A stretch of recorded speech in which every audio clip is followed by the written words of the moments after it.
ఇప్పుడు మరో మహాకథలోకి ప్రవేశిస్తున్నాడు.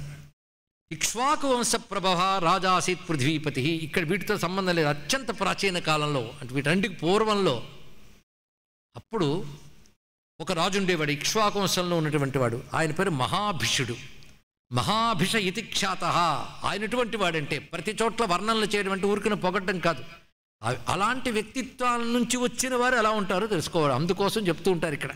ఆ బీజశుద్ధి అంటే ఏమిటో చెప్పడం కోసం ఇదంతా. సత్యవాక్ సత్య విక్రమ సోస్వమేధ సహస్రేణ రాజసూయ శతేన చ తోషయామాస దేవేశం స్వర్గం లేభే తత ప్రభు. ఒక్క రాజసూయాగాలు చేయడమే మహా కష్టం. ఇతడు 100 రాజసూయాగాలు చేశాడు, 1000 అశ్వమేధ యాగాలు చేశాడు. సత్యవాక్కు సత్య విక్రముడు అయినటువంటి వాడు. అలాంటి ఆయన ఉత్తమమైన స్వర్గాన్ని పొందాడు. ఎలాంటి స్వర్గం అంటే, సాధారణంగా స్వర్గంలో ఉన్నవారు పైలోకాలకు వెళ్ళారు. ఇది ఇంద్రుడితో సహా కలిసి బ్రహ్మలోకం కూడా వెళ్ళగలిగేవాడు. అలా వెళ్ళొస్తూ ఉండేవాడు. అలా ఒకప్పుడు బ్రహ్మలోకంలో బ్రహ్మర్షులు రాజేశ్వరు సమక్షంలో బ్రహ్మదేవుని దగ్గర ఉండగా అనేక మంది బ్రహ్మలోకానికి వచ్చారు. ఆ వచ్చిన వాళ్ళల్లో గంగా సరిశ్రేష్ట సముపాయాత్ పితామహం, పరమ పావనైనటువంటి గంగామాత కూడా అక్కడికి వచ్చింది. అప్పుడు ఒక గాలి అక్కడ వీచి ఆమె వస్త్రం చెదిరింది.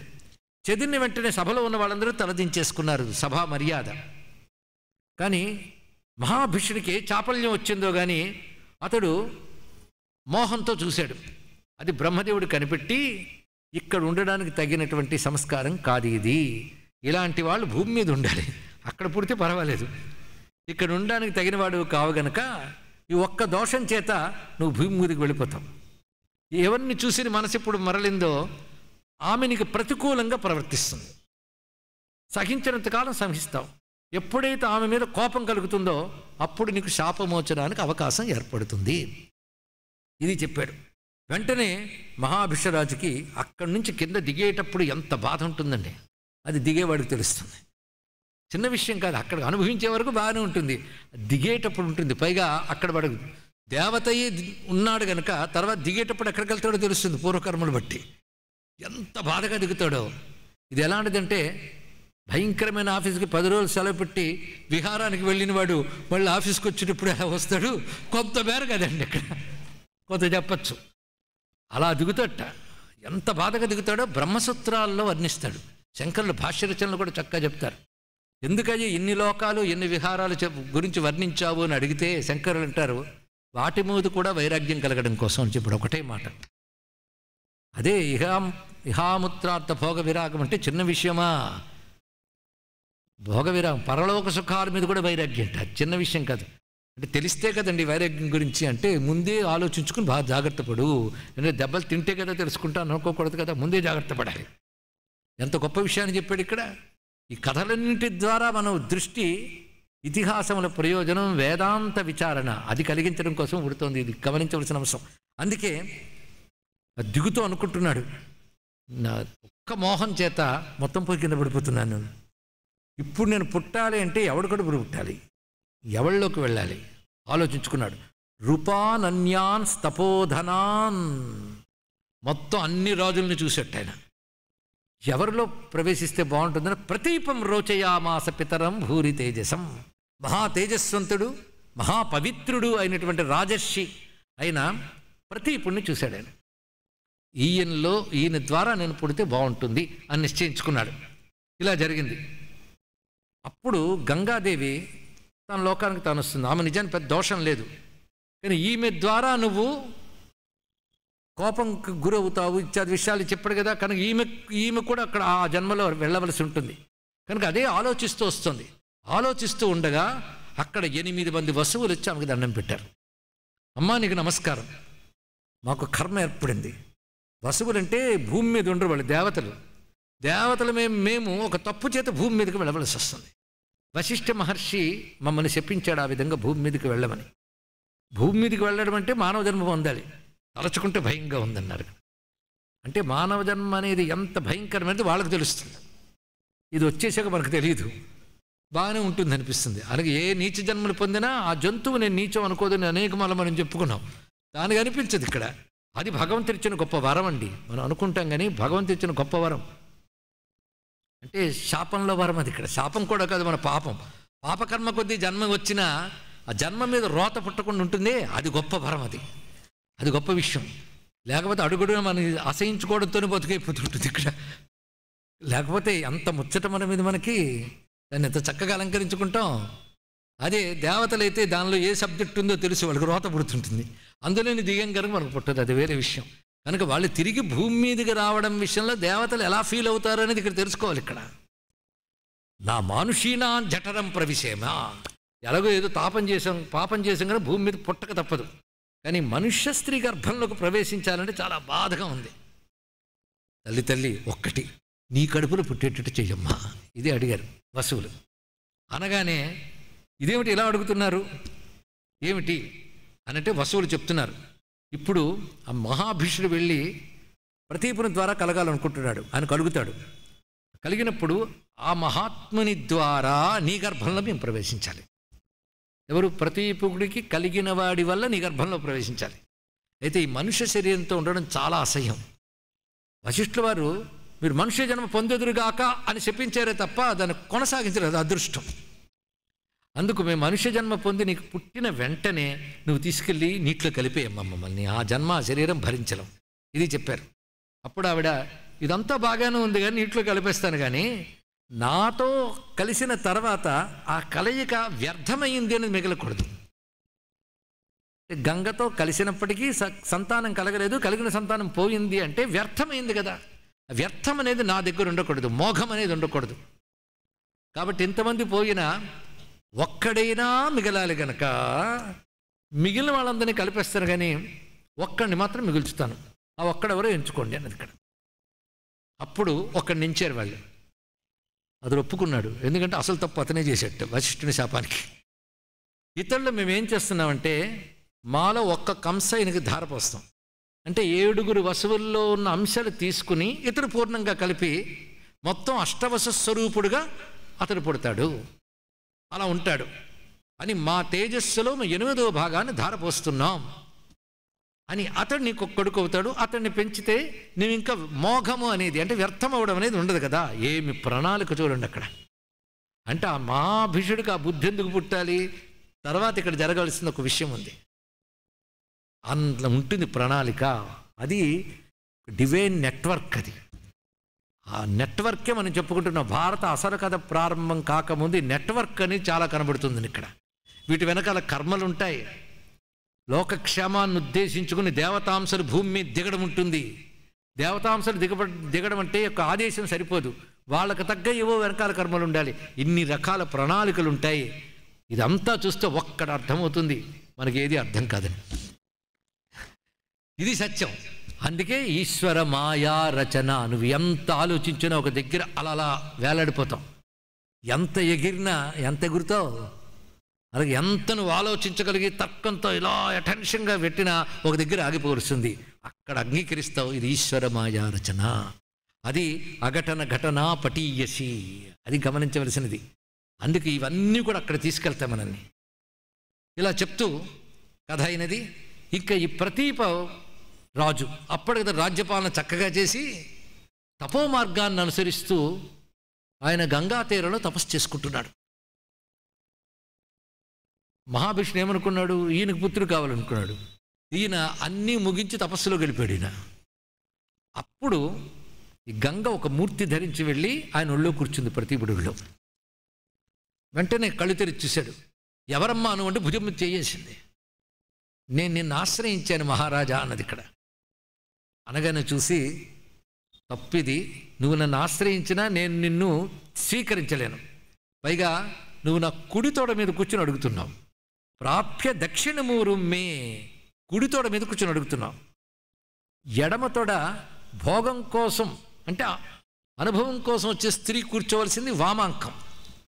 కుడితోడ మీద కూర్చోవలసింది కూతురు, కోడలు, సంతానం కూర్చోవాలి. ఇక్కడ నువ్వు కుడితోడ మీద కూర్చున్నావు గనక నువ్వు నా కూతురుతో సమానం లేదా కోడలతో సమానం, కనుక నువ్వు పుత్రికావత్, అలా నిన్ను నేను స్వీకరిస్తాను, ఒక కోడలుగా స్వీకరించవచ్చు.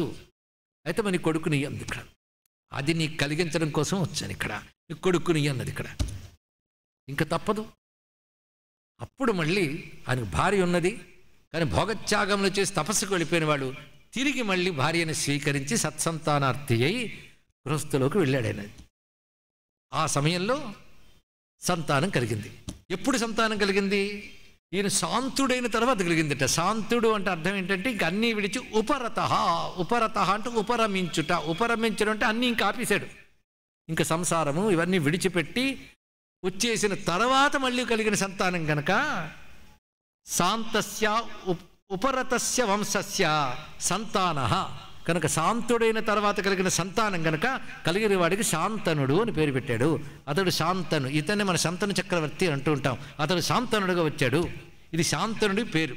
అంటే ఆగిపోయిన వంశాన్ని విస్తరింపజేసిన వాడు అని అర్థం కూడా చెప్పారు ఇక్కడ. ఉపరతస్య వంశస్య సంతాన శాంతన. ఇది శాంతతను శాంతన అని కూడా విస్తృములు చెప్పారు. మొత్తానికి శాంతనువుడు అనేటువంటి మహానుభావుడు పుట్టాడు. ఈయనెవరు? మహాభిషుడు. ఎంత గొప్ప జీవి! ఆయన దిగాడు ఇక్కడ. ఎందుకంటే అంతకుముందు దేవతాంశలు అన్నీ దిగి రావాలని ప్రణాళిక ఉంది కదా, ఆ ప్రణాళికలో భాగం ఆయన దిగి వచ్చాడు. ఇప్పుడు ఆయన క్రమంగా పెరిగాడు పిల్లవాడు. అదేమిటో ఆ వాసనలు ఇప్పుడు ఏం గుర్తుంటాయి? లోపల నుంచి ప్రేరేపిస్తాయి కానీ జ్ఞాపకాలుగా గుర్తుండవు జన్మంలోకి వచ్చిన తర్వాత పూర్వవాసనలు. మొత్తానికి ఎదిగిన ఆ శాంతనుడు ధర్మవేత్తల్లో శ్రేష్ఠుడై పరమనిష్టతో లోకపాలన చేశాడు. అంటే స్వధర్మాన్ని అంత చక్కగా చేశాడు. అంతేకాదు పైగా ఆ పుణ్యకర్మలు ఆచరించడమే జీవితంగా కలిగినటువంటి వాడు. ప్రతీప మహారాజు అప్పుడు మాట చెప్తున్నాడు, నాయన ఒక దివ్యకాంత ప్రేరణ చేత మళ్ళీ నేను సంతానార్థి అయి నిన్ను నేను కన్నాను. కొన్నాళ్ళ తర్వాత నన్ను ఎవరైతే ఆ విధంగా కలిశారో ఆ దివ్యకాంత నీ దగ్గరికి వస్తుంది. ఏమి ప్రశ్నించకుండా నువ్వెవరివి, అమర కుమార్తెవు ఇలాంటి ప్రశ్న వేయకుండా ఆమె నువ్వు స్వీకరించు సుమా, ఇది నీకు చెప్తున్న మాట అని చెప్పి ప్రతీపుడు మళ్ళీ ఇతన్ని యోగ్యుడైనప్పుడు రాజ్యం అప్పగించి తన తపస్సుకు తాను వెళ్ళిపోయాడు. ఇంకా శాంతను చక్రవర్తి చక్కగా రాజ్యపాలన చేస్తూ ఉన్న కాలం అది. అప్పుడు ఆ శాంతనుడు ఒకసారి అరణ్యంలోకి వేట నిమిత్తం వెళ్ళినప్పుడు ఆ గంగా తీరం వద్ద ఒక సుందరి అయిన స్త్రీని చూశాడు. ఆయన చూసి, అమ్మా నువ్వు ఎవరివి, దేవకాంతవా దానవకాంతవా గంధర్వనితవా ఇత్యాదులన్నీ అడిగాడు. మహాసౌందర్యంతో ఉన్నావు, ఇంకా చెప్పాలంటే నిష్కపటంగా నువ్వు నాకు భార్యవైతే బాగుంటుందన్న భావం కలిగింది. అనగానే ఆమె చూసి, నిజమే నేను తప్పకుండా నిన్ను స్వీకరిస్తాను, కానీ కొన్ని నియమాలు సుమా, నేను ఏ పని చేసినా నన్ను అడ్డగించకూడదు, నాకు కష్టం కలిగేటట్టు మాట్లాడకూడదు. ఈ రెండిట్లో వ్యత్యాసం వస్తే నేను నిస్సందేహంగా నిన్ను విడిచిపెట్టి పెడతాను. ఇది చెప్తున్నది. నతద్వారయితవ్యాస్మి నవక్తవ్యా తథా అప్రియం. ఇది నియమం చెప్పి వారితా విప్రియం చోక్త చజేయంత్వాం అసంశయం. నన్ను అడ్డుకున్నా, నాకు ఇష్టం లేని మాట్లాడినా నిన్ను విడిచిపెడతాను, దీనికి ఒప్పుకుంటే నన్ను భార్యగా స్వీకరించవచ్చు అంటే సరైన రథం ఎక్కించుకున్నాడు. ఆమెని వివాహం చేసుకున్నాడు సశాస్త్రీయంగా. సంతానం కలిగింది. విడతలుగా మొత్తం సంతానం కలుగుతుంటే తీసుకెళ్ళిన సంతానం నీటిలో వేసేస్తుంది. ఇక్కడ చెప్పింది కదా వారించకూడదు, అప్రియం మాట సహించాడు. తర్వాత 8వ సంతానాన్ని కూడా వేస్తూ ఉంటే మాత్రం వారించాడు. నువ్వేంటా పని చేస్తున్నావు, నువ్వు ఇలా పిల్లల్ని చంపుతున్నందుకు పుత్రఘాతిని అన్నాడు. ఇక్కడ ఏ పుత్రఘాతిని, నువ్వు చేస్తున్న పని బాగోలేదు, నిందించదగ్గ పనులన్నీ చేస్తున్నావు, ఇతన్నైనా మిగులుస్తావా అని అంటే మిగుల్చుతాను కానీ నాకు నీకున్న అనుబంధం ఇంకా పూర్తయిపోయింది సుమా. అంటే ఏది ఎంతకాలం ఉండాలో ఎందుకు ఉండాలో అంతకాలమే, ఇది తెలుసుకో. నేను దివ్యత్వం కలదాన్నైనా మానుషం స్వీకరించి వచ్చినది ఒక మహాప్రయోజనం కోసం. ఈ పుట్టినవాడు సామాన్యులు కారు, ఒక్కొక్కరు వసువులు. వాళ్ళని గర్భంలో ధరించడానికి తగినటువంటి శరీరం నాది మాత్రమే, అందుకు నీకు భార్యగా వచ్చాను. ఆ ప్రయోజనం అయిపోయింది. ఇక్కడ ఈ వసువునన్నావా, ఇతను నేను చంపను, కానీ నీతో నేను నివసించే సమయం అయిపోయింది, ఆ కాలం ఇంక అయిపోయింది, మన ఇద్దరికీ రుణం తీరిపోయింది, నేను ఇంక వెళతాను. నన్ను గంగా అంటారు, జహ్నుపుత్రికి నేను జహ్నుసుత. వశిష్ఠ శాపదోషేన, వశిష్ఠుడి శాపం వల్ల వసువులు శప్తులై భూమి మీదకి వచ్చారు. అంటే వశిష్ఠుడు శపించాడా వసువుల్ని? ఏమిటా వృత్తాంతం అని అడిగితే చెప్తున్నారు. వశిష్ఠ మహర్షి, ఆయన గురించి ప్రత్యేకించి చెప్పడానికి ఉంది, మహానుభావుడైన అలాంటి మహర్షి వశిష్ఠ మహర్షి తపోభూమి ఒకటి ఉన్నది. ఆ తపోభూమి యందు నందిని అని ఒక ధేనువు ఉంది. ఈ నందిని ధేనువు మొదట వచ్చిన కామధేనువైన సురభి యొక్క సంతానం. ఆ కామధేను ఆయన వద్ద ఉన్నది. ఎందుకు అంటే యజ్ఞార్థమై అన్నాడు ఇక్కడ. యజ్ఞమునకు కావలసిన హవిద్రవ్యములు ఇచ్చుటకై ధేనువు. కానీ ఇప్పుడు ధేనువులు ఎందుకు ఉంచారంటే యజ్ఞద్రవ్యార్థం. కానీ యజ్ఞములకు తల్లి గోమాత అంటే. అలాగా వశిష్ఠునికి హోమధేనువుగా ఉన్నటువంటిది అది. అలాంటి సమయంలో వసువులు అక్కడ విహరిస్తూ ఆశ్రమం వద్ద వెళుతున్నారు. ఆ వసువుల్లో ఒకని భార్య దాన్ని చూసి, ఈ ఆవు చాలా అందంగా ఉంది, దూడ కూడా చాలా బాగున్నది, ఏమిటి ఈ ఆవు యొక్క ప్రత్యేకత అని తన భర్తను అడిగింది. వసువుల్లో ఒకడి పేరు ద్యౌ, అతడి భార్య. ఈ ఆవు ప్రత్యేకత ఏమిటి అంటే సామాన్యమైన గోవు కాదు. ఈ గోవు క్షీరంగాని తాగిన మానవుడు 10 వర్ష సహస్రాన్ని సజీవే స్థిర యవ్వన, 10,000 సంవత్సరాలు స్థిరమైన యవ్వనంతో ఉంటాడు. అది ఈ ఆవు పాలకున్న ప్రత్యేకత అని వసువు చెప్పాడు.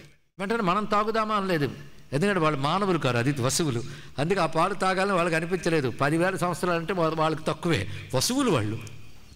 ఆమెకేమనిపించిందంటే, నాకు మానవ లోకంలో ఒక రాజకుమార్తె స్నేహితురాలు, ఆమెకి ఈ ఆవు పాలు తాగిస్తే ఆమె హాయిగా యవ్వనంతో 10,000 సంవత్సరాలు ఉంటుంది కదా, కానీ మిత్రురాలికి నేను సహాయపడదాన్ని అవుతాను కనుక ఈ ఆవు మనకుంటే బాగుంటుంది అన్నారు. ఇక్కడ వశిష్ఠుల వారు ఆ సమయంలో అక్కడ లేరు. వెంటనే జౌ ఏం చేశాడంటే, ఎందుకు రాకుమారి పేరు ఏమిటి అన్నాడు. ఆ ముసీనర రాజర్షి యొక్క కుమార్తె పేరు జితవతి. ఆమెకు దూడతో సహా ఆవుని కానుగ్గా ఇద్దామనుకుంటున్నాను మిత్రధర్మం ప్రకారంగా అని అంటే, సరే ఆవుని దొంగిలిద్దాం, నేను ఒక్కడనే అయితే బాగుండదు అని తనతో ఉన్న మిగిలిన 7 వసువుల్ని పిలిచాడు. 7 కలిసి వాళ్ళు ఎవరయ్యా అంటే పేర్లు చెప్తున్నాడు ఇక్కడ.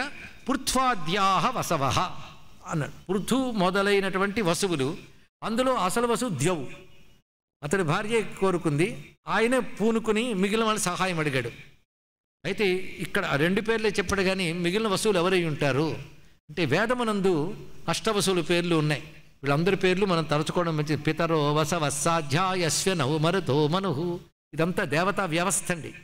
ఆ వసువులు వీళ్ళు భూమి యందు సంపదలు వర్ధిల్ల చేసేటువంటి దేవతా విశేషాలు వీరు. ఎందుకంటే అనేకం ఉంటాయి భూమి యందు, వాటన్నిటికీ నిర్వహించే దేవతలు ఉంటారు. ఆ దేవతల్లో వసువులు. శృతవు వేద ప్రకారంగా అగ్నిశ్చ పృథివీచ వాయురంతరిక్షంచ ఆదిత్యశ్చ ద్యౌశ్చ చంద్రమా నక్షత్రాణి చ ఏతే వసవ. ఇది వేదమంత్రంలో మనకు కనబడుతుంది. అరుణంలోనేనా అది.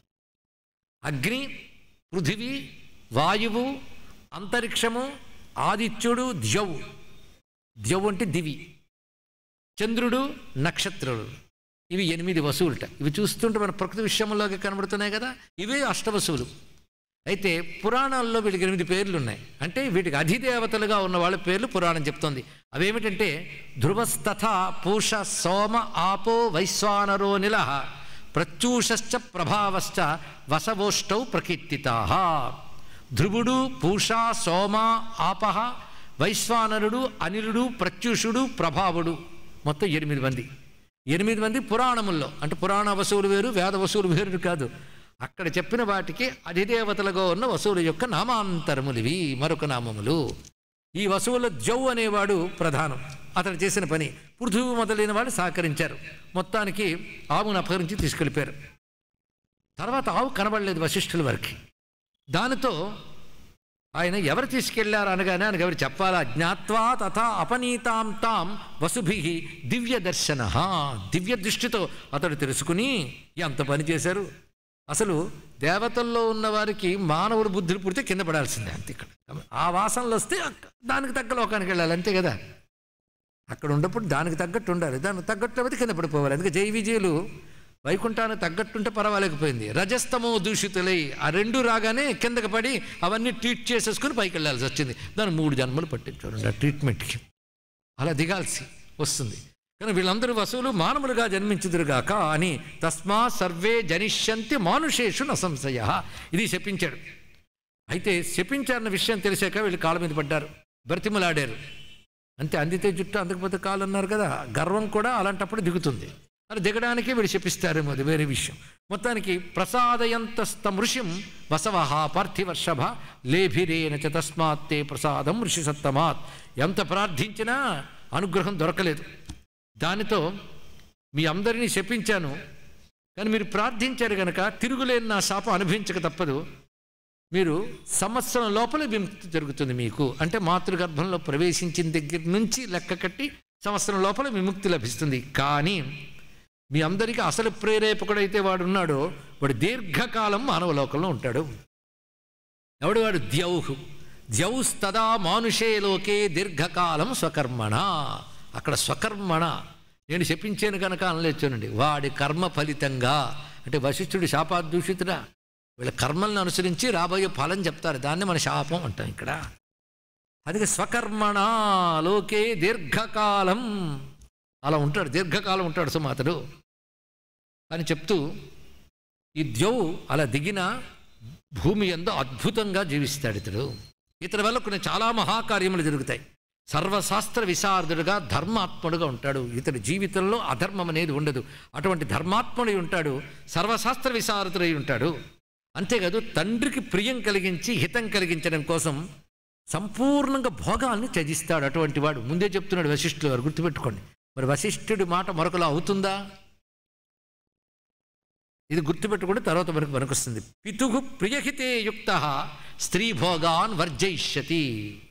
తండ్రికి ప్రియము హితము కలిగించడానికి, ప్రియము హితము కేవలం ప్రియం మాత్రమే కాదు, ప్రియహితే ప్రియము హితం కలిగించడానికి స్త్రీ భోగాన్ వర్జయిష్యతి. స్త్రీ సుఖాన్నన్నింటినీ విడిచిపెడతాడు జీవితంలో, అంతకాలం జీవించి కూడా అని చెప్పి గంగ పుట్టిన వాళ్ళని పుట్టినట్టుగా మిగిలిన వాడిని విడిచిపెట్టేస్తుంది. ఇతను మాత్రం అంత అద్భుతంగా జీవిస్తాడు, పైగా ఇతడు ధన్యుడవుతాడు. ఇలాంటి విషయములని చెప్పాడు. దాని ప్రకారంగానే గంగ చెప్తున్నది. అలా ఉన్నవాడు 8వ వాడు. ఇతడు జవ్వు అనే వసువు మిగిలిన వసువుల తేజస్సులో 8 ఒక్కొక్కరి నుంచి 8వ భాగాన్ని తీసుకొని కలిగినటువంటి వాడు. నేను వసువుల అభ్యర్థనను అనుసరించి నీకు పూర్వ వాసనను అనుసరించి నీ సంతాన గర్భంలో భరించానంతే, తెలుసుకో. అయిపోయింది పని. అందుకే నేను ఇంకా వెళ్ళొస్తాను, ఈ పిల్లాన్ని నాతో తీసుకెళ్తాను అన్నది ఇక్కడ.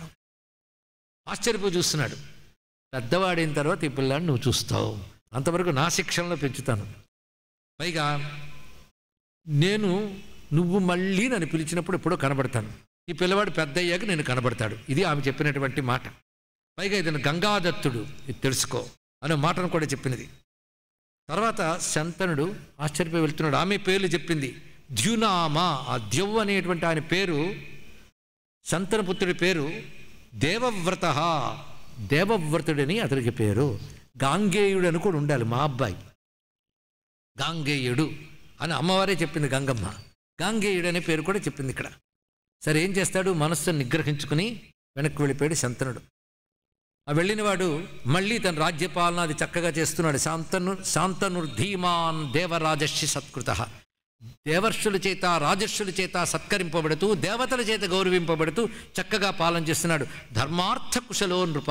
మళ్ళీ ఆయన గురించి కొన్ని శ్లోకములు, అలా వచ్చిన శాంతనుడు ఎలా పాలన చేస్తున్నాడనే దాన్ని చెప్తాను, వ్యక్తిత్వం చెప్పారు.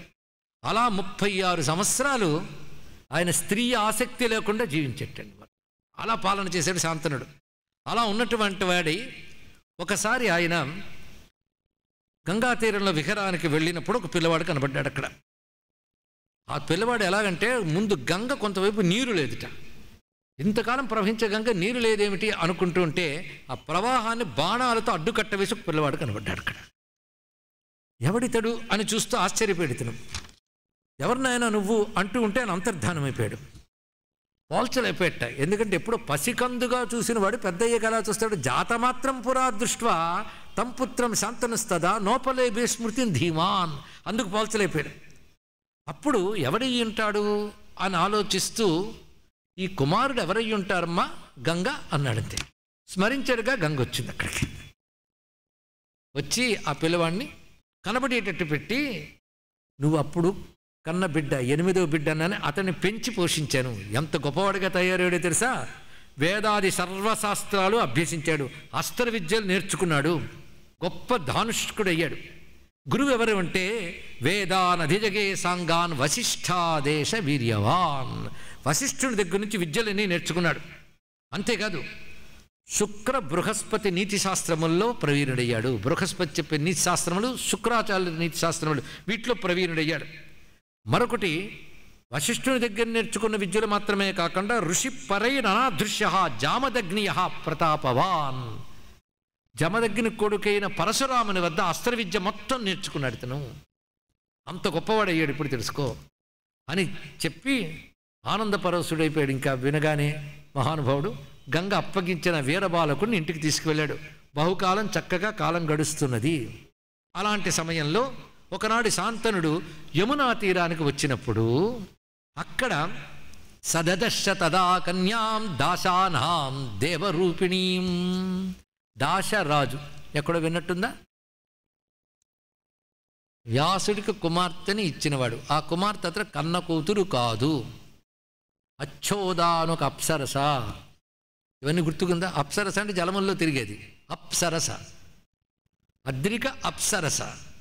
అందుకే జల లక్షణం కలిగిన జలములోనే జలంలో బ్రతికే చేపలాగా మారితే ఆమె గర్భంలో అప్సరస మళ్ళీ పుట్టింది. ఇవన్నీ ఎలాంటి అనుబంధాలు.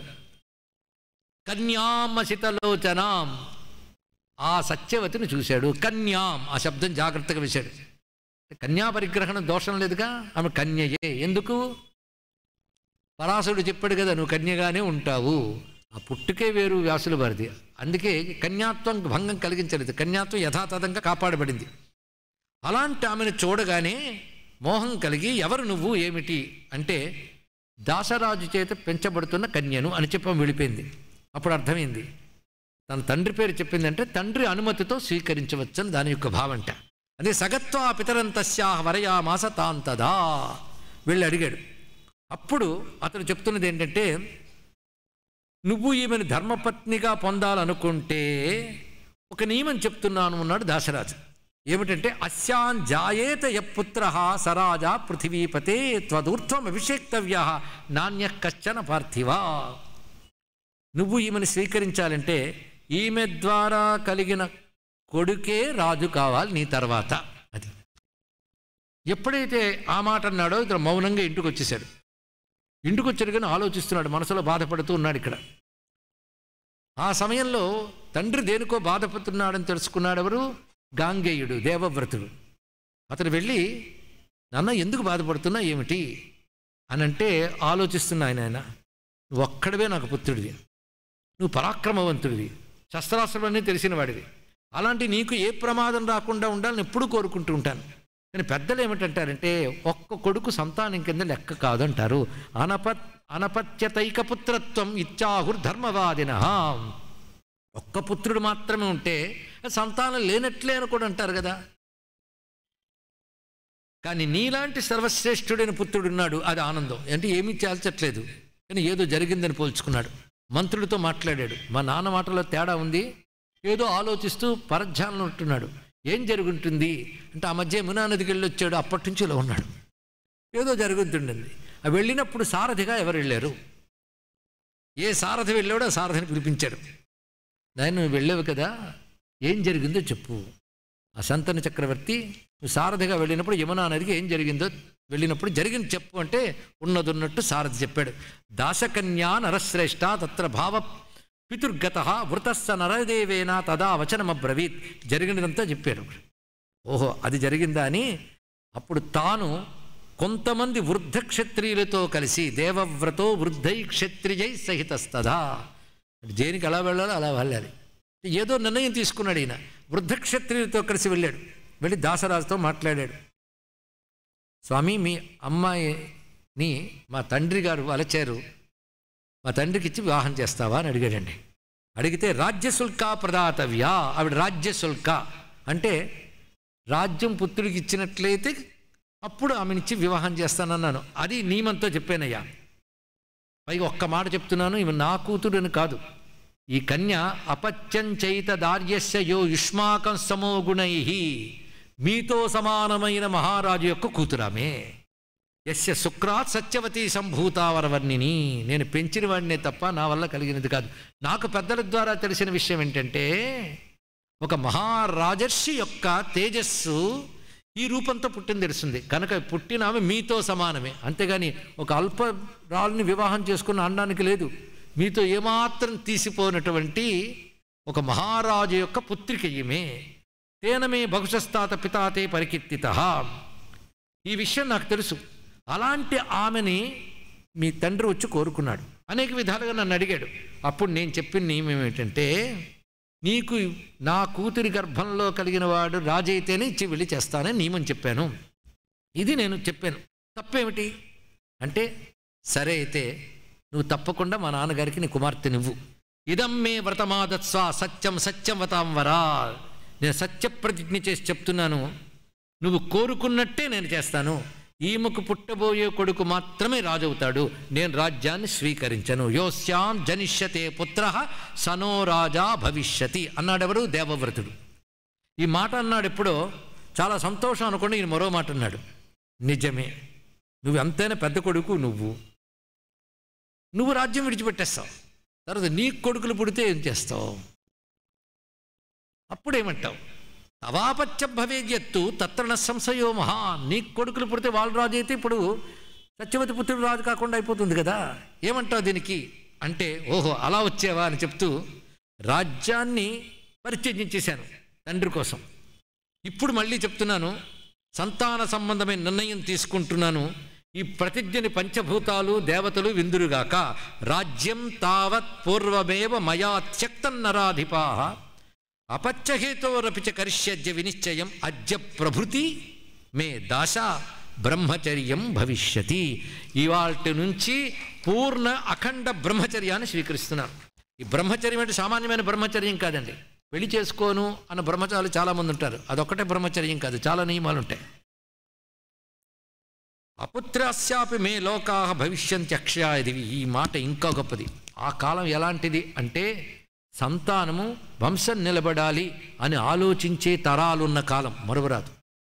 వంశం నిలబడాలి అనే మాట నిన్న మొన్నటి వరకు ఆ మాట పెద్దల్లో వెనుకబడుతుంది. ఇప్పుడు అవేం తెలియదు. వంశము దాని యొక్క నిలబడ్డం అనే ప్రాధాన్యం తెలియట్లేదు. అందుకే సాంకర్యానికి కూడా తెగిస్తున్న వాళ్ళు తయారయ్యారంటే, వంశాన్ని దాని పరంపరని కాపాడుకోవాలనేటువంటి ఆ భావం ఇప్పుడు లోపించింది.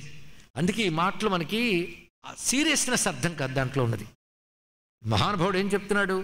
సంతానం లేకపోతే పుణ్యలోకాలు లేవంటారు.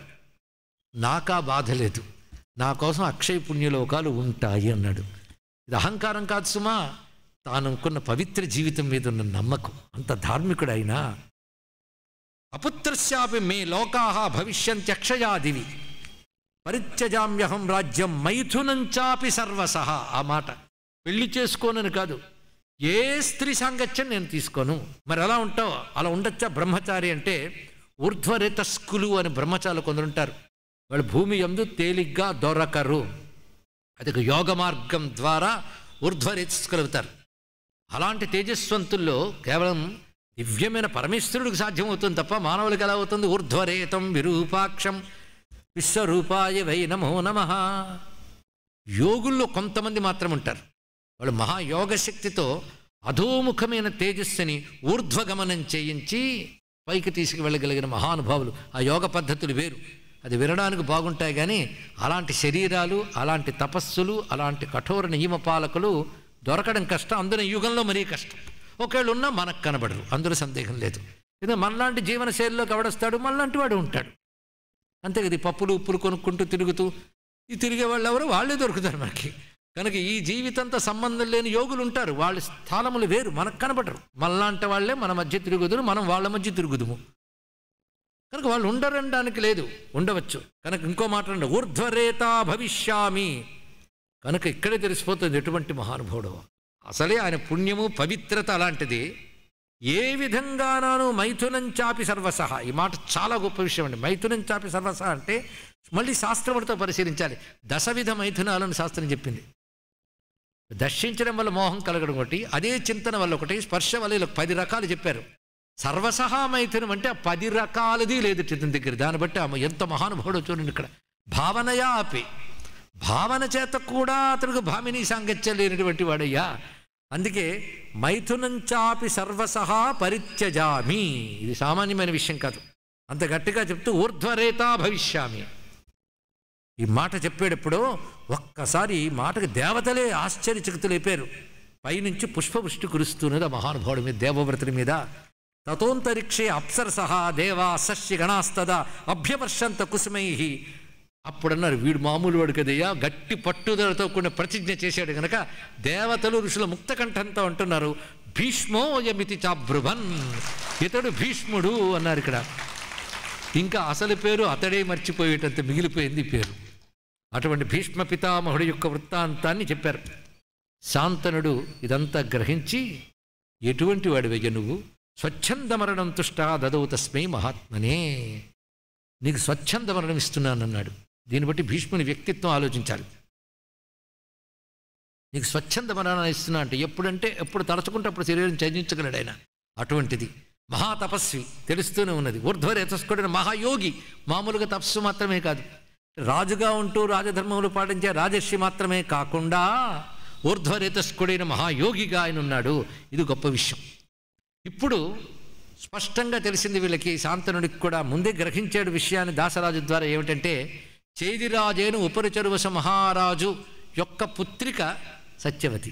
అది ఇక్కడ బీజ ప్రాధాన్యం, ఇది కూడా గుర్తుపెట్టుకోవాల్సింది అని తెలుసుకుని ఇది ధర్మ విరుద్ధమైన కామన కలగలేదు కదా అని సంతోషించాడు. సత్యవతిని చేపట్టాడు. మహానుభావుడైన శాంతను చక్రవర్తి వివాహం జరిగింది శాంతను చక్రవర్తికి సత్యవతికి. ఇక్కడ సత్యవతి అనే నామానికి పురాణంలో చక్కటి మాట చెప్పారు. సత్యవతి సత్యము కలది, ఎందుకంటే ఆమె పేరు సత్యవతి అని మొదట్లో కనబడి తర్వాత వస్తుంది పేరు. ఎందుకంటే సత్య అంటే ధర్మస్వరూప, వ్యాస అని అర్థంట. అలాంటి వ్యాసుని కన్న తల్లిగా సత్యవతి అయినది అని మంచి నిర్వచనం చెప్పారండి. బాగుంది ఇక్కడ. మొత్తానికి ఆ సత్యవతి వివాహం అయిన తర్వాత శాంతను చక్రవర్తి ద్వారా కొంతకాలానికి మహాపరాక్రమవంతుడు బుద్ధిమంతుడు అయినటువంటి సంతానం కలిగింది. అతని పేరు చిత్రాంగదుడు అనేటువంటి వాడు. ఆ తర్వాత మరొక పుత్రుడు కూడా కలిగాడు, విచిత్ర వీర్యుడు. చిత్రాంగదుడు విచిత్ర వీర్యుడైన సంతానం కలిగిన శాంతను చక్రవర్తికి. అందులో విచిత్ర వీరుడు ఇద్దరు కూడా చక్కటి సంతానమే, పరాక్రమవంతులే, యవ్వనవంతులే. కానీ చిత్రాంగదుడు ఈ పరాక్రమంతో ఏం చేశాడంటే తనలాంటి పరాక్రమవంతుడు మరొకడు లేడు అని వెరవెగడం మొదలెట్టేట. ఏదో కూడనిది ఏదో వచ్చింది, అలా అహంకరిస్తున్నాడు. అలాగే దేవతలు లేరు, వాళ్ళు లేరు, ఎవరినైనా జయించగలనన్నాడు. ఇది చిత్రాంగదుడు అనే పేరుతో గంధర్వుడు ఒకడు ఉన్నాడు. ఆ గంధర్వరాజు వచ్చి నీ పేరు నా పేరు ఒకటే, అప్పుడు ఇద్దరు సమానం అవుతామంటే ఎందుకు నేను మించిన వాడిని నేనన్నాడు ఈ రాజు చిత్రాంగదుడు. అయితే తేల్చుకుందాం పదా అని పరాక్రమం ప్రదర్శించాడు. ఈ రాజైన చిత్రాంగదుడి కంటే శంతను చక్రవర్తి పుత్రుడైన చిత్రాంగదునికి గంధర్వరాజైన చిత్రాంగదుడికి యుద్ధం జరిగింది. ఆ యుద్ధంలో గంధర్వరాజు చేత ఓడిపోయి మరణించాడు చిత్రాంగదుడు. ఇంకొకడు మిగిలాడు విచిత్ర వీరుడు. అయితే చిత్రం ఏంటంటే చిత్రాంగదుడికి రాజ్యం ఇచ్చేసిన తర్వాత శాంతను చక్రవర్తి పరమపదించాడు. ఇంకా బాధ్యత అంతా భీష్మునిదే అయింది. పెంచి వాళ్ళందరినీ చూసుకున్నవాడు ఆయన అయ్యాడు. సరే, ఇప్పుడు విచిత్ర వీరుణ్ణి మళ్ళీ రాజుని చేశారు. కానీ చిన్నవాడు అతడు ప్రాప్త యవ్వనుడైనప్పుడు, అంటే యవ్వనం వచ్చిన తర్వాత ఇంకా అతడి కోసమని వివాహం చేయాలని కూడా అనుకున్నారు. ఆ సమయంలో సంప్రాప్త యవ్వనం దృష్ట్వా భ్రాతరం ధీమతాంబర భీష్మో విచిత్ర వీర్యస్స వివాహాయాకరోన్మతిం, వివాహం చేయాలనుకున్నాడు. ఆ సమయంలో కాశీరాజు కుమార్తెలు ముగ్గురున్నారు, అంబ, అంబిక, అంబాలిక. జాగ్రత్తగా చూస్తే వేదంలో ఈ 3 నామములతో మంత్రములు ఉంటాయండి. అలాగే దేవవ్రత అనే నామంతో ఒక సామం ఉంది, దేవవ్రత సామము అని. ఇవన్నీ రహస్యములు గమనించితే ఆ సామమునకు వేదములో చెప్పిన అంబ అంబాలిక తత్వములకు వీటికున్న అనుబంధాలు ఇవన్నీ మనం గమనించితే ఒకానొక వేద రహస్యం భారతంలో దాగుందని సూచన అందుతూనే ఉంటుంది గమనించినట్లయితే. మొత్తానికి అంబ, అంబిక, అంబాలిక ఆ ముగ్గురు కన్యలకు స్వయంవరాన్ని ఏర్పాటు చేసే కాశీరాజు. ఈ వార్త తెలిసింది. ఇప్పుడు ప్రధానంగా భీష్ముడు వీళ్ళని పెంచి పోషిస్తున్నాడు, రాజ్య వ్యవహారాన్ని జాగ్రత్తగా చూసుకుంటున్నాడు కనుక ఆయనే వెళ్ళాడు. ఎందుకంటే పుత్రుడి తరపున తండ్రి కన్యని వరించి తీసుకొచ్చి పుత్రుని ఇవ్వడం సంప్రదాయం. తమ్ముడి కోసం అన్నది కూడా చేస్తాడు. తన ప్రతాపంతో తీసుకొచ్చి వరించంటే స్వీకరించి తీసుకొచ్చి అప్పగించడం కనబడుతుంది. ఇతడు అక్కడికి వెళ్ళాడు భీష్ముడు. అప్పటికి భీష్ముడు ఎలా ఉన్నాడు చూడాలి. వృద్ధ పరమధర్మాత్మ వలీపలిత ధారణ, వృద్ధుడు, అదేవిధంగా కొంచెం ముడతలు పడిన శరీరము, నెరిసిన తల వెంట్రుకలు, ఇలా ఉన్నట్ట భీష్ముడు. అంటే పితామహ అనడానికి తగ్గట్టున్నాడు. అయితే అలా వచ్చిందే తప్ప సత్తువులు ఏం తక్కువలే మహానుభావుడికి. ఇక్కడ మహాబలవంతుడే. ఆ బలం తెలియాలంటే భారత యుద్ధం వరకు మనం ప్రయాణం చేయాలి. తక్కువవాడు ఇంకది మహాబల సంపన్నుడు. అయితే వయోలక్షణంతో వస్తుంది. అయితే తపశ్శక్తితో యవ్వనం లక్షణాలు చూపించవచ్చుట, కానీ దేహ లక్షణం తెలిసిన వారు ఆ పని చెయ్యరు అని చెప్పారు పెద్దలు. ఇది గమనిస్తే వృద్ధులైన మహర్షులు సృష్టికి ప్రతిష్ఠ చేయగలిగిన వారు ఎప్పుడు యవ్వనంగా కనబడవచ్చు కదా అంటే తపస్సును దానికి ధారపోయేవాళ్ళు. కానీ శరీరంలో తపోబలం ఉంటుంది, ఆ బలం ఎప్పుడూ తగ్గిపోదు. యవ్వనంలో సాధారణంగా మానవుడుకుండే బలం కంటే గట్టిగా ఉంటుంది. ఇది ఎందుకు చెప్పాలంటే వృద్ధుడైపోయాడు, తల నిడిసిపోయిందని పాపం భీష్ముడు అనుకోకూడదని. అలా ఉన్నటువంటి వాడే అతడు ఎప్పుడైతే సభలోకి వెళ్ళాడో, స్వయంవర సభలోకి, అందరూ చెవులు కొరుక్కుంటున్నారు. ఏమిటంటే ఇతడు బ్రహ్మచారిని విన్నామే, పెళ్లి చేసుకోవడానికి విన్నామే, ఈయన ఎందుకు వచ్చాడు స్వయంవరానికి, ఎంత తప్పు చేస్తున్నాడు, ఇతడే ప్రతిజ్ఞ తప్పితే ఇంకా ప్రజలకేం చెప్తాడు. ఎందుకంటే ప్రజలందరికీ తెలుసు అంతకుముందు చిత్రాంగదుడు, ఇప్పుడు విచిత్రవీడు పేరుకు రాజు, అసలు రాజ్యపాలనంతా భీష్ముడే ధర్మబద్ధంగా చేస్తున్నాడు, ఇది ప్రజలకు తెలుసు. ఆయన సత్యప్రతిజ్ఞుడని కూడా ప్రసిద్ధి ముల్లోకాల్లోనూ ప్రసిద్ధి చెందింది. అలాంటి అతను ప్రతిజ్ఞ తప్పితే లోకం ఎక్కడ ధర్మాన్ని పట్టుకుని ఉంటుంది. ఊరికి అనవసరంగా బ్రహ్మచారిని పేరు వచ్చేసింది. కానీ ఇప్పుడు చూడు స్వయంవరానికి వచ్చాను, ఒకరు చెవులు కొరుక్కుంటున్నారు. మొత్తానికి పరాక్రమంతో కూడా వరించిన ముందు వివిధ వివాహాలు, అందుకే నన్ను చెప్పుకున్నాం. బ్రాహ్మము, గాంధర్వము ఇత్యాదులు చెప్పారు కదా. రాక్షసంలో బలవంతంగా తీసుకొచ్చి పెళ్లి చేయడం అనేది పద్ధతి. అది క్షత్రుడికి ఉచితమే, ఇది ఆసురం కిందకి రాదు. అందుకే నేనేంటంటే వాళ్ళని తీసుకువెళ్తాను, నేను సిద్ధంగా ఉన్నాను, ఎవరు నన్ను ఎదుర్కొంటారు రండి అన్నాడు. అప్పుడు మహాయుద్ధం జరిగింది. అక్కడ భీష్ముడికి అక్కడికి వచ్చిన రాజులకి జరిగిన యుద్ధాన్ని ఒక అధ్యాయం అంతా వర్ణించారు, మనం అంత చెప్పుకోవట్లేదు. అందులో ఏ రాజుల్ని ఎలా ఓడించాడనేది, ఆనాటి రాజులు ఎవరెవరు ఉండేవారో వాళ్ళంతా నేను ఓడించిన పద్ధతి కూడా చెప్పారు. అలాంటి పరాక్రమంతో ముగ్గురిని పట్టుకుని రథం మీద పెట్టుకుని చక్కగా తీసుకొచ్చి విచిత్ర వీరుడికి, ఇదిగో వీరు ముగ్గురిని తీసుకొచ్చాను, నువ్వు వివాహం చేసుకోవచ్చి కన్యలను అనగానే, అందులో ఒక ఆమె వివాహం కారయిష్యంతం భీష్మం కాశీపతే సుత జ్యేష్ఠ తాసామిదం వాక్యం అబ్రవీద్ధసతి సదా. అక్కడ పెద్ద ఒక మాట అన్నది వివాహ సమయం వచ్చేటప్పటికల్లా, నా మనస్సులో వేరే అతను ఉన్నాడు, అతడు సౌభదేశాధిపతి అయిన శాల్వుడు, అతడు కూడా స్వయంవరానికి వచ్చి ఉన్నాడు, కానీ నువ్వు వాళ్ళందరినీ ఓడించి నన్ను తీసుకొచ్చేసావు అనగానే వెంటనే ఈవిడ పరయితవ్యా అంటే ఇతరులపై మనసు ఉన్న ఆమెని స్వీకరించరాదు. ఎన్ని ధర్మ నియమాలు చూడండి ఇక్కడ. అందుకు ఈమెను ఇచ్చి వివాహం చేయడం చాలా తప్పు గనక ఈమెను స్వేచ్ఛగా విడిచిపెట్టేస్తాను అని, అమ్మ నువ్వు ఇంక వెళ్ళవచ్చు, నీ స్వేచ్ఛగా నువ్వు ఎక్కడికి వెళ్ళదలుచుకుంటే వెళ్ళవచ్చని ఆవిడ పంపించేశాడు. మిగిలినటువంటి అంబాలికలతో, అంబికాంబాలికే భార్యే ప్రాదాద్ భ్రాత్రే అవీయసే భీష్మో విచిత్ర వీర్యాయ విధిదృష్టేన కర్మణ. శాస్త్రోక్తమైన కర్మతో తన చిన్న తమ్ముడైన విచిత్ర వీరునికి అంబికని అంబాలికలనిచ్చి వివాహం చేశాడు. అతడు వారితో హాయిగా ఉన్నాడు. ఎందుకంటే భీష్ముని రాజ్యపాలన చక్కగా జరుగుతుంటే తమ్ముళ్ళకి భోగాలే చక్కగా జరుగుతుంది.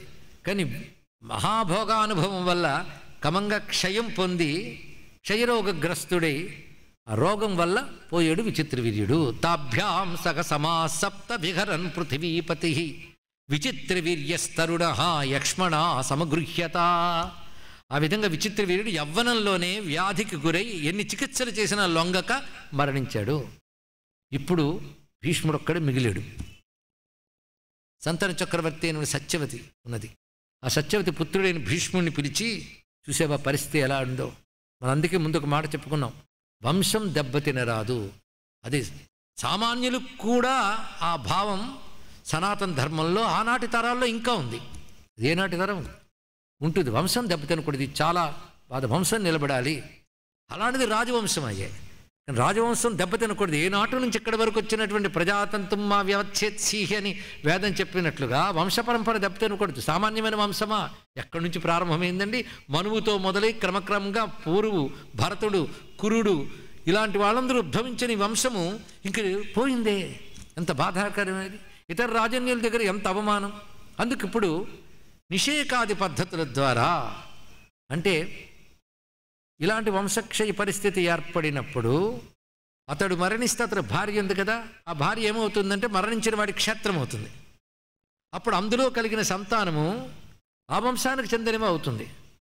అప్పుడు భర్త అలా మరణించినట్లయితే అప్పుడున్న పద్ధతుల ప్రకారంగా ఒక నిషేకమునకు పద్ధతి ఉంది. ఆ పద్ధతి ప్రకారంగా అన్నదమ్ములు ఎవరైనా కూడా కేవలం వంశం నిలబడడం కోసమై ఆ సోదర పత్ని యందు సంతానాన్ని పొందవచ్చు. అది ఎంతవరకు? ద్వాపర యుగాంతం వరకు ఈ నియమం. ఇది బాగా గుర్తుపెట్టుకోండి. యుగాల్లో ఇవి మారుతాయి కనుక అటువంటి వాటిని ఈ యుగంలో తీసుకురాకూడదని చెప్పాడు. పైగా ఇప్పటికీ కొన్ని ప్రాంతాల్లో ఇలాంటి ఆచారాలు కనబడతాయి. అది ఆ ప్రాంతం వాళ్ళకు అనుసరణీయాలే తప్ప మిగిలిన వారికి కావు. ఇది గుర్తుపెట్టుకోవాలి. ఇలాంటి విషయాలే అంటే అలాంటి ప్రాంతాలు ఇలాంటివి కనబడుతున్నాయంటే వాళ్ళకి తప్పు లేదు. ఈ మధ్య బెంగాల్ వెళ్ళినప్పుడు ఒక పెద్ద ఆయన మాట చెప్పాడు, నా భార్య నా మేనత్త కూతురు కానీ ఊర్లో అనకూడదండి అన్నాడు. ఏమిటి? అసహించుకుంటారని చెప్పాడు. ఎందుకంటే అప్పచెల్లెలు కూతుర్ని చేసుకోవడం అనేటువంటిది కొన్ని ప్రాంతాల్లో తప్పు కాదు, కానీ వంగదేశంలో అది మహాపాపం. అన్నదమ్ముడు కూతురు చేసుకున్నది దోషంట, అది వాళ్ళు ఒప్పుకోరు. కానీ కొన్ని ప్రాంత భేదాలు బట్టి కొన్ని ఉంటూ ఉంటాయి. అది పట్టుకుని ఇక్కడ పాపం అనకూడదు. ప్రాంతాచారం కానీ శాస్త్రాచార, ప్రాంతాచార, కులాచారములు ఇన్ని ఉంటాయి. ఇవన్నీ తెలియకుండా ఇవేవో ధర్మవిరుద్ధమైన మాటలని ధర్మ ఆచరణే లేనటువంటి ఆధునికులు అవహేళన చేయడానికి వీలు లేదని చెప్పడం కోసం చెప్తున్నాయి. ఇక్కడ ఎన్ని ఉంటాయి వీటి వెనకాల ఆంతర్యాలు. ఒక నిషేక పద్ధతి వీటికి ధర్మశాస్త్రం ఒకటి ఉంది.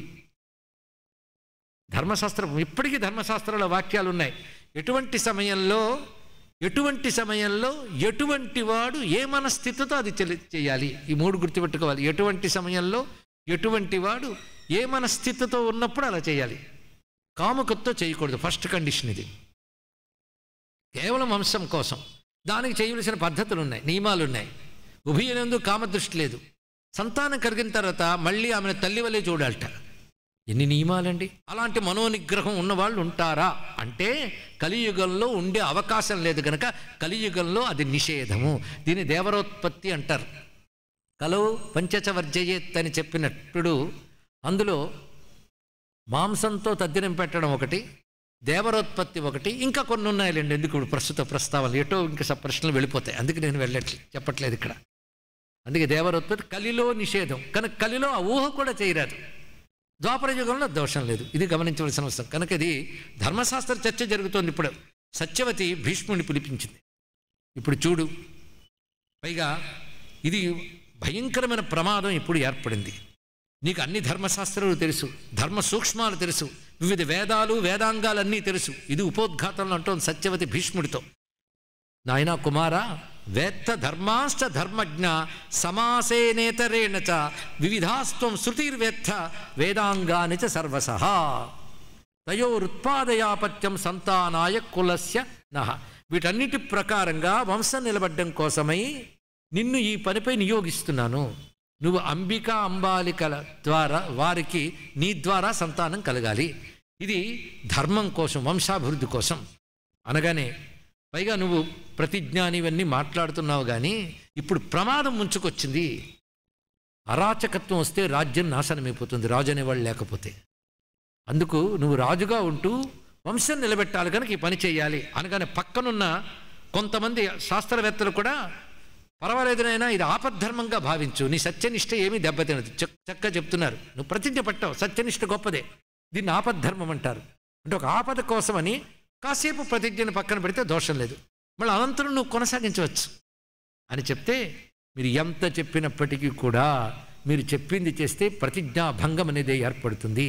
అది ఏ తండ్రి కోసం నేను ప్రతిజ్ఞ పట్టానో అది ఆ తండ్రికి కూడా సద్గతులు అది తెలుసుకోండి. నేను కానీ సత్యం తప్పితే పితరులకు దెబ్బ తగులుతుంది. ఇప్పుడు రామాయణంలో దశరథుడు ఎందుకు సత్యనిష్ఠుడు ఉన్నా అంటే వాళ్ళ పూర్వీకులకు దెబ్బ తగలకూడదు. అది ఇక్కడ ఇప్పుడు నేను తప్పితే నా తండ్రికి దుర్గతి కలుగుతుంది. రామచంద్రమూర్తి అందుకే నా తండ్రికి సత్యగతులు తప్పకూడదని వనవాసం చేస్తున్నాను అన్నది గుర్తు తెచ్చుకోవాలి. రామాయణ కాలానికి ఒక ధర్మం, భారత కాలానికి మరొక ధర్మం లేదు. అన్ని కాలాలు కొన్నది ఒకటే ధర్మం, అదే సనాతన వేద ఆర్ష ధర్మం. సర్వం శ్రీకృష్ణ చరణారవిందార్పణమస్తు. స్వస్తి.